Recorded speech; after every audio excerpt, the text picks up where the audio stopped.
Pemerintah Kabupaten Aceh Tenggara menggelar upacara peringatan Hari Pahlawan tahun 2024 bertempat di Lapangan Jenderal Ahmad Yani, Minggu 10 November 2024.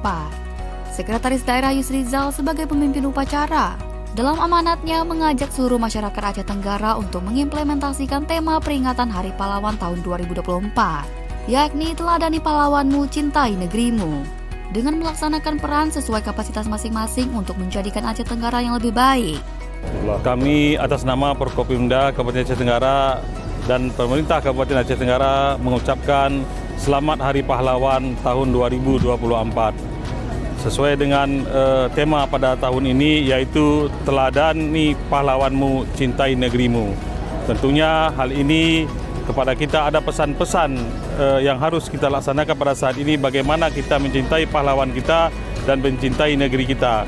Pahlawan yang pada khususnya yaitu pahlawan pejuang di Kabupaten Aceh Tenggara dan juga kabupaten kita cintai Kabupaten Aceh Tenggara sepakat segenap ini.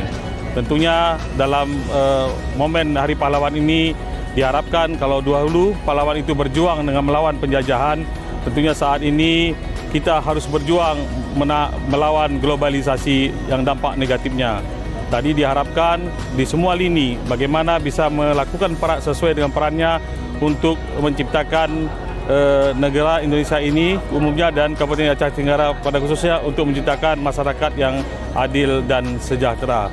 Ini adalah salah satu bentuk kepedulian kita mengingat kepada para pahlawan di Kabupaten Aceh Tenggara.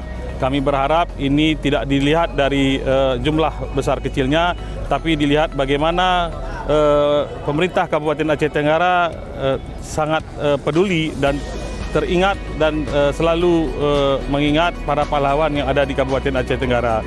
Kita menyadari belum sepenuhnya semua para pahlawan pejuang di Kabupaten Aceh Tenggara yang dapat kita beri bingkisan. Mungkin di lain waktu nanti kita juga dapat memberikan bingkisan kepada para pahlawan yang saat ini belum dapat kita berikan. Terima kasih. Peringatan Hari Pahlawan tahun 2024 juga diisi dengan pemberian penghargaan kepada para veteran dan dilanjutkan dengan ziarah ke Taman Makam Pahlawan. Tim Liputan Diskominfo Aceh Tenggara.